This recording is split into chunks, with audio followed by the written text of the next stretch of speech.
भारत का प्रदूषण संकट एक ऐसे पॉइंट पर पहुंच गया है जहां दिल्ली में AQI लेवल इतने ज्यादा रिकॉर्ड किए जा रहे हैं कि राजधानी में बड़े हो रहे बच्चों की जिंदगी 8 से 10 साल कम होने का अनुमान है।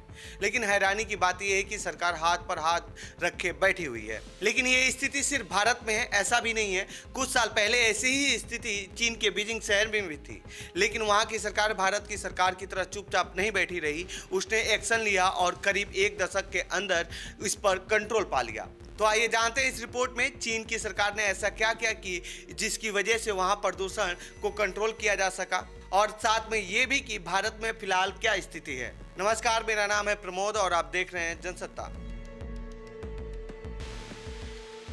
करीब एक दशक पहले चीन के बीजिंग शहर को सिटी ऑफ पॉल्यूशन कहा जाता था। ये वही समय था जब पूरी दुनिया में ग्लोबल पावर बनने की रेस तेज हो चुकी थी। इस रेस में शामिल होने के लिए चीन भी बीजिंग को इंडस्ट्रियल पावर का हब बनाना चाहा, लेकिन इसकी कीमत वहां के लोगों को चुकानी पड़ी। जिस शहर को साइकिल ऑफ किंगडम कहा जाता था, उस शहर की सड़कों पर धीरे धीरे कारों का कब्जा होने लगा। इंडस्ट्री की वजह से यहाँ की हवा खराब तो हो ही रही थी, लेकिन इस बीच कारों का चलन ने इसे और तेजी दे दी। यूएन की एक रिपोर्ट में साल 2019 में बताया गया कि पिछले 30 सालों में चीन के बीजिंग शहर का जितना ग्रोथ हुआ, शायद ही दुनिया के किसी दूसरे शहर का हुआ है। इन 30 सालों में बीजिंग का GDP 1074% हो गया था, लेकिन इसके साथ ही वहाँ पर प्रदूषण करीब 74% बढ़ा और वाहनों की संख्या में 335% बढ़ोतरी हुई। बढ़ते कार और इंफ्रास्ट्रक्चर के काम तो प्रदूषण बढ़ा ही रहे थे, तो वहीं इसका दूसरा सबसे बड़ा कारण कोल का इस्तेमाल था। बढ़ती फैक्ट्रियों की वजह से कोल का इस्तेमाल बढ़ गया था और इससे निकलने वाला धुआं शहर की हवा को जानलेवा बना रहा था। चीन की सड़कों पर धीरे धीरे साइकिल की जगह कारें आ गई थी और ग्लोबल पावर की रेस में चीन शामिल भी हो गया था, लेकिन इसकी कीमत वहां के लोग चुका रहे थे। लोग वहां बाहर मास्क लगाकर निकलने को मजबूर हो गए थे। प्रदूषण की वजह से घरों से बाहर निकलने से डर रहे थे, लेकिन चीन सरकार के कुछ कड़े फैसलों ने तेजी से प्रदूषण पर कंट्रोल कर लिया। चीन ने कैसे किया प्रदूषण को कंट्रोल? साल 2013 में बीजिंग के हालात को देखते हुए चीन सरकार ने इसके खिलाफ एक्शन शुरू किया। इसके लिए इन लोगों ने 4 चीज़ों पर फोकस किया। पहला मॉनिटरिंग सिस्टम, दूसरा पॉलिसी, तीसरा ट्रांसपोर्ट, चौथा पब्लिक अपीयरेंस। पहला मॉनिटरिंग सिस्टम। प्रदूषण के खिलाफ बीजिंग ने सबसे पहला कदम उठाया, प्रदूषण को मेजर करने का तरीका ढूंढा। इसके लिए साल 2016 में बीजिंग ने cutting edge integrated air quality monitoring network बनाया। इस नेटवर्क में मॉडर्न टूल इस्तेमाल किए गए, जैसे satellite remote sensing, laser radar और डेंस ग्राउंड सेंसर नेटवर्क। इनके जरिए बीजिंग ने पता किया कि किन जगहों पर प्रदूषण ज़्यादा हो रहा है और कौन सी जगहों पर। दूसरा, पॉलिसी। प्रदूषण को मॉनिटर करने के बाद बीजिंग ने इसके खिलाफ पॉलिसी बनानी शुरू कर दी।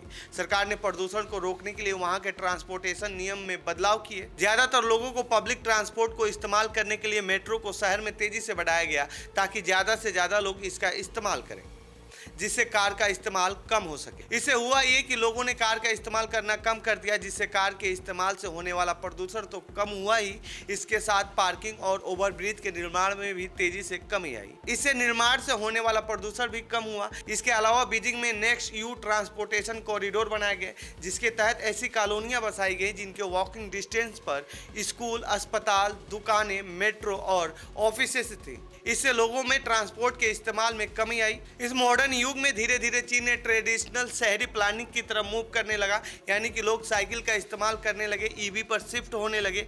चीन की सड़कों पर अब ज़्यादातर प्राइवेट ट्रांसपोर्ट EV ही दिखाई देती हैं, जिसकी वजह से प्रदूषण में तेजी से गिरावट दर्ज की गई। गाड़ियों को रोकने के लिए नए नियम लाए गए। बीजिंग सरकार ने इसके अलावा ट्रांसपोर्ट पर कंट्रोल पाने के लिए नंबर प्लेटों को लॉटरी सिस्टम के अंदर लाया। इसका मतलब है कि आपको गाड़ी खरीदनी है तो आपको लॉटरी निकालनी पड़ेगी। इस लॉटरी में जिसके नाम से नंबर प्लेट निकलेगा वही गाड़ी खरीद सकता है। इसके अलावा वहाँ पर ऑड इवन रूल लागू किया गया, यानी आपका नंबर बताएगा कि आप गाड़ी सड़क पर चला सकते हैं या नहीं। ऑड यानी जिस नंबर प्लेट का आखिरी नंबर 1, 3, 5, 7 और 9 रहेगा, ऑड वाले दिन सड़क पर चल सकेगी। इवन यानी 0, 2, 4, 6, 8 जिस गाड़ी के नंबर प्लेट के अंत में नंबर होगा वो इवन वाले दिन चल सकेगी। इसके अलावा सरकार ने पुरानी गाड़ियों के लिए नियम बदले।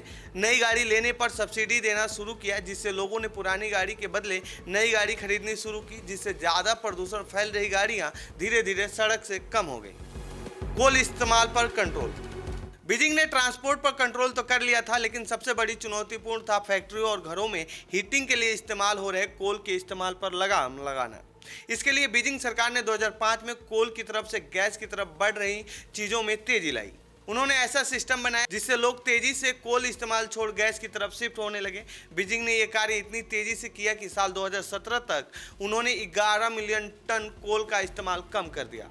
पुरानी फैक्ट्रियों को बंद कर दिया गया या फिर उन्हें मॉडर्न बनाया गया जिससे कम प्रदूषण हो।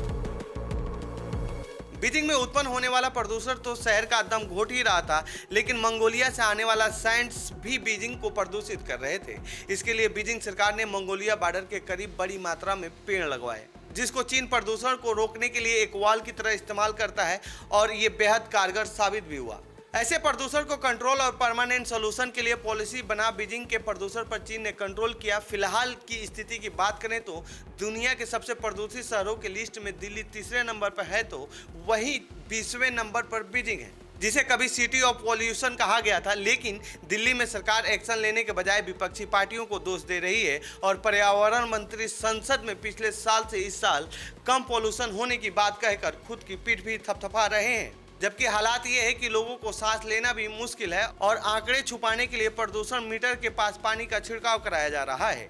सवाल है कि क्या दिल्ली का प्रदूषण सरकार के इस रवैये से ठीक होगा या फिर चीन की तरह ही कुछ परमानेंट सॉल्यूशन ढूंढने और उसे लागू करने से होगा। फिलहाल इस रिपोर्ट में इतना ही। आपको कैसी लगी ये रिपोर्ट कमेंट बॉक्स में बताएं। साथ ही इस पूरे मामले पर आप क्या कहना चाहते हैं कमेंट बॉक्स में लिखें। बाकी देश दुनिया की खबरों के लिए बने रहिए जनसत्ता के साथ। धन्यवाद।